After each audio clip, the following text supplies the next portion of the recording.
Well, today they decided to have a press conference about Carlee. Apparently, Carlee turned herself in on misdemeanor charges, same misdemeanor charges I was talking about earlier this week regarding falsifying a report to a law enforcement agency. We knew it was going to come down to this, right? Now, the funniest thing about all this is that now they're able to charge her. Now they're upset about the actual charge that they've already had in law. I knew this was going to happen. I really did.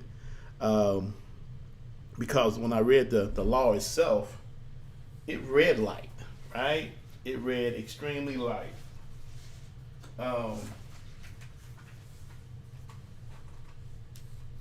It was just really a really light law. I mean, we're talking about a misdemeanor, Class A misdemeanor.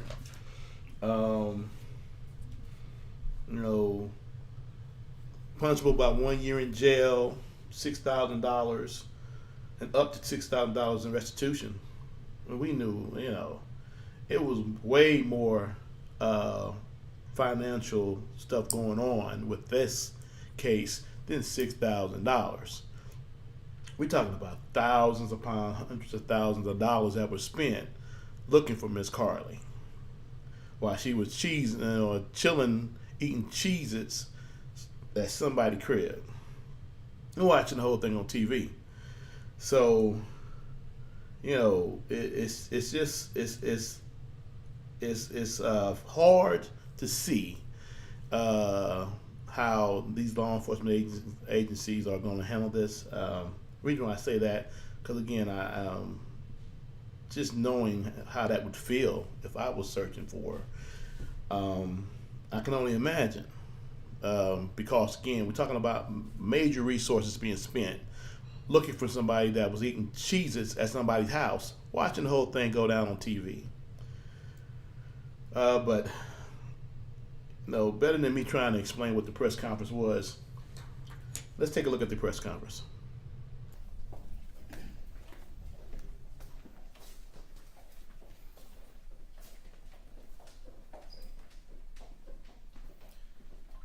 Good afternoon, everybody. Welcome to the Frank and Pam Bearfield Training Center. I'm Captain Keith Sescaliba with the Hoover Police Department, and we're here today to provide you with the latest update in the Carlee Russell investigation. Joining me at the podium today will be Police Chief Nick Durzis, followed by Alabama Attorney General Steve Marshall. Chief Durzis will make a prepared statement. After Chief Durzis' statement is over with, Attorney General Marshall will also offer a few comments. Once that is completed, both gentlemen will return to the podium and you guys will have an opportunity to ask questions. With that, I will turn it over to Chief Durzis. Thank you, Captain. Good afternoon. Earlier today, Hoover Police detectives obtained warrants for the arrest of Carlee Russell through the Hoover Municipal Court for her actions related to faking her kidnapping and subsequently making false statements to detectives as they investigated this case. Her decisions that night created panic and alarm for the citizens of our city and even across the nation as the concern grew that a kidnapper was on the loose using a small child as bait. Numerous law enforcement agencies, both local and federal, began working tirelessly not only to bring Carlee home to her family, but locate a kidnapper that we know now never existed. Many private citizens volunteered their time and energy into looking for a potential kidnapping victim that we know now was never in any danger.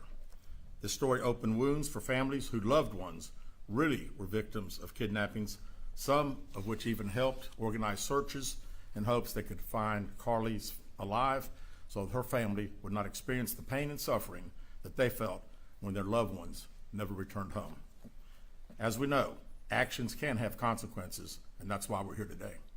This afternoon, Carlee Russell, with the assistance of her attorney, turned herself into the Hoover City Jail, where she was arrested for the following charges: false reporting to law enforcement authorities, Class A misdemeanor, $1,000 bond; falsely reporting an incident, a Class A misdemeanor with a $1,000 bond. Each of these charges carry up to a year in jail and potential fine of $6,000 upon conviction. Ms. Russell was released from jail after posting bond. We initially presented this case to District Attorney Lanice Washington, who agreed to handle prosecution through district court. After consulting with the Circuit Court of Jefferson County, Bessemer Division, the case was referred back to municipal court for charging because the only applicable charges were misdemeanors.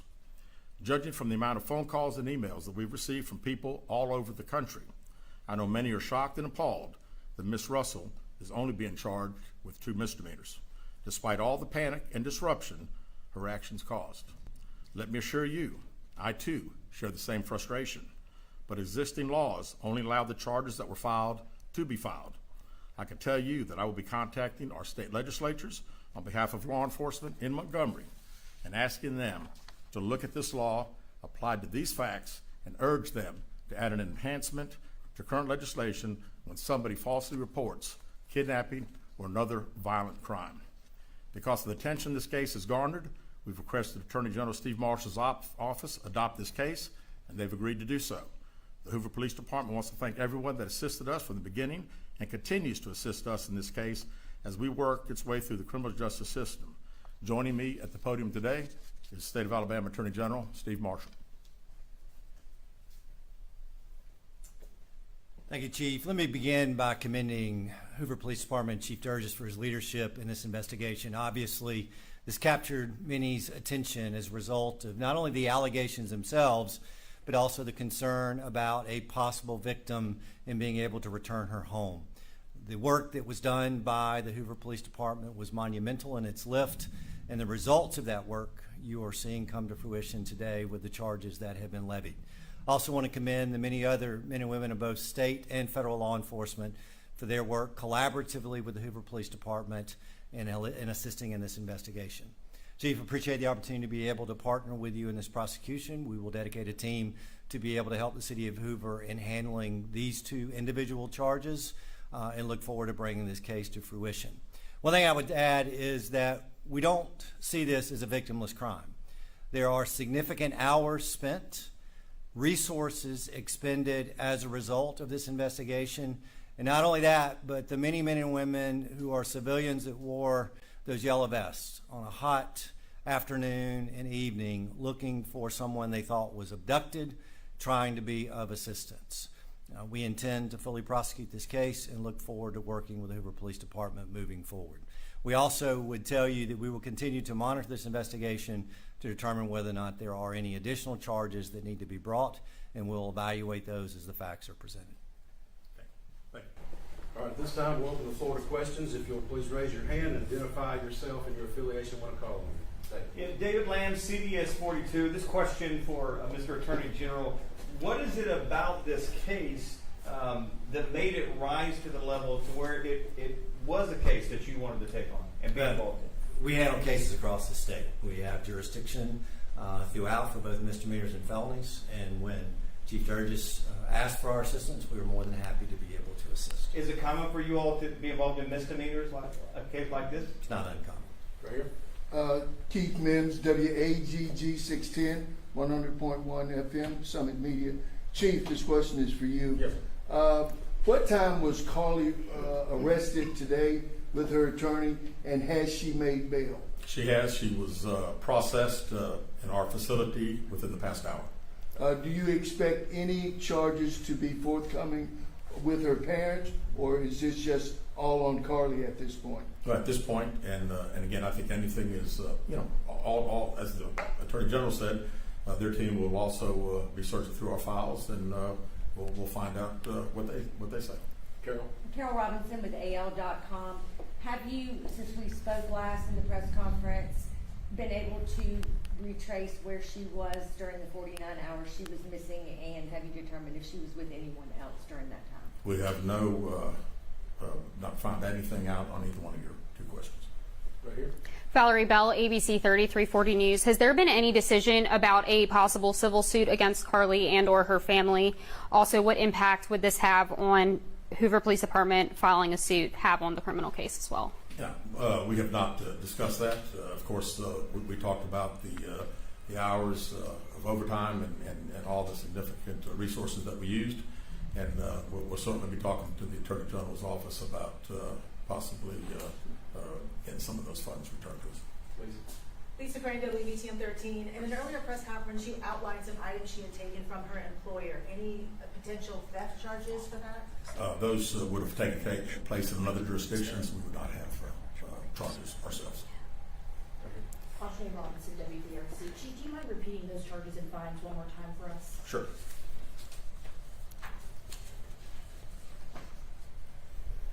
False reporting to law enforcement authorities, Class A misdemeanor with $1,000 bond. Falsely reporting an incident, a Class A misdemeanor with a $1,000 bond. Chief, I know you mentioned this the last time we were together. Just wondering if you have any update on an idea of the cost that the Hoover Police Department expended in those 48, 49 hours Carlee Russell was missing. And one final question, do you at this point have any more information if Carlee Russell acted alone or anyone helped her? Yeah, we have not finished, obviously, the 49 hours.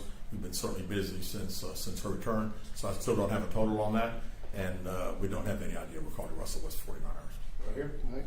Keith Mims, WAGG 610. Chief, let me ask you this. Going forward, there's been a lot of concern in the community as per young black and brown females being reported missing. Would Hoover and other agencies have the same fervor going forward as they did with the case with Carlee Russell? Absolutely. This, as I said initially, our focus was bringing Carlee home when she got home, and then our focus has been to find out if there was a kidnapping. We find out there's not. We work every case like all other law enforcement does, so I don't have any concern anywhere that would be an issue. And can I echo what Chief said? I've been Yes, in sir. law enforcement for 27 years. Yes, sir. No law enforcement throughout this state. I've never seen anybody interested in the color of their skin in investigating a criminal case. And I expect, regardless of your gender, your race, when that report is filed, that Alabama law enforcement is going to do its job. Absolutely. Valerie Bell, ABC 3340. What was her emotional state when she arrived to the jail today, and is she seeking any help at this point in time? I was not there, so I really can't tell you exactly, and I really don't know anything else. All right, last question. Ashley Robinson, WBRC. Chief, what are next steps after this? What is going to happen next? Yeah, right now, the Attorney General's office attorneys will start dealing with our detectives and going through case files and preparing prosecution, I presume. All right. Thank you guys very much. Will y'all be releasing a mugshot? Yes, we will momentarily. Thank you. Thank you. There we go. Class A misdemeanor, punishable by 1 year in jail, $6,000 in restitution. Now, and you know that they're about to try to enhance the hell out of this charge, right? I mean, you could just tell that judge, the district attorney, the state attorney, man, please, they're working on that right now as I'm making this video. We know thousands upon hundreds of thousands of dollars were spent in resources to try to find Miss Carlee, and they just pulled out all the stops.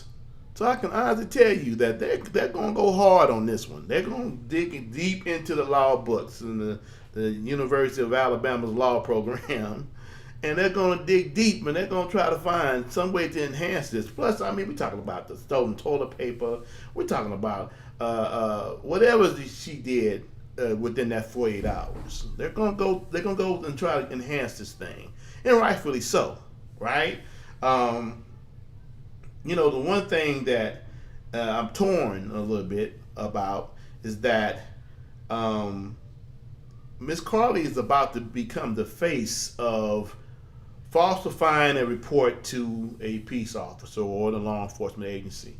She's about to be the face of that. When we look this up in 5 years, 10 years in history, and we look into the history books, this is what you're going to see. You're going to see this mug shot of Miss Carlee. And there's zero empathy in this mugshot. And you got to also notice there's no public apology by her or the family. I just heard that when she did get back home, she walked in the door They had a party that weekend. I just heard they went to Atlanta and had a party.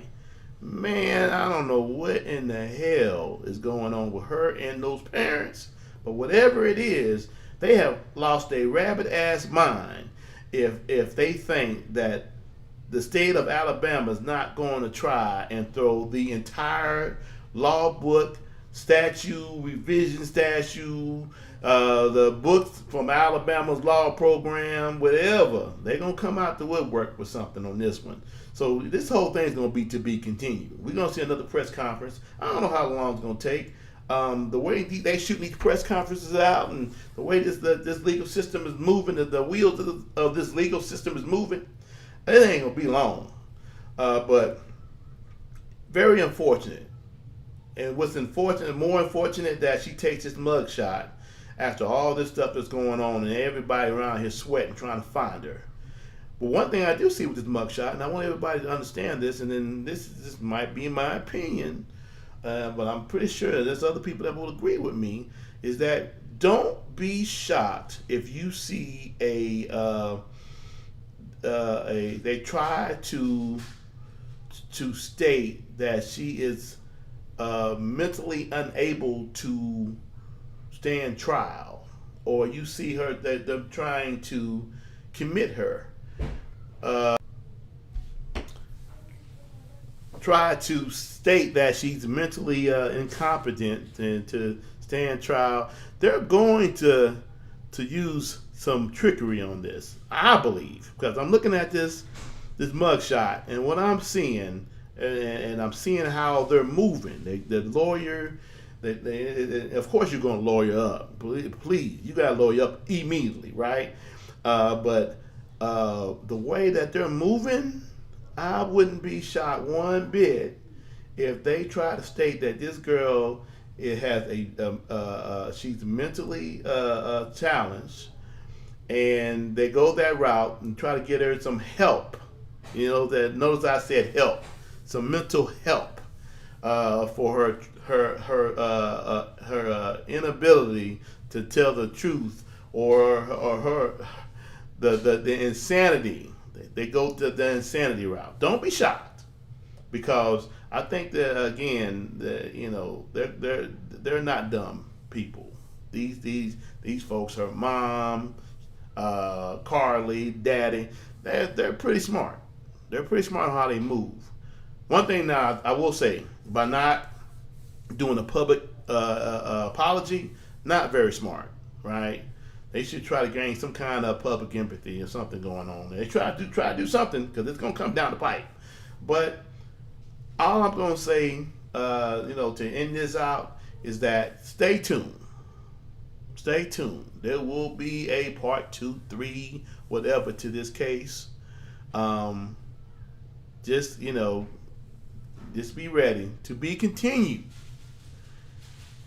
I also want to say, please like, subscribe, leave a comment, share, leave a comment. Let me know what you think about this, because again, this is very unfortunate, but again, it's very silly, and I don't want to use the whole poor black woman, and I don't want to go that route. I don't want to go, because ignorance has no color. All right, you could be white, black, Chinese, Japanese, whatever. Ignorance has no race or color or national origin, right? If you're ignorant, you're ignorant, and that's where I'm seeing a lot of stupidity going on here. Again, to be continued. Like, share, comment. Please comment. Let me know what you think about this entire situation. And until next time, we're going to keep on posting here on the Justice Blast Media.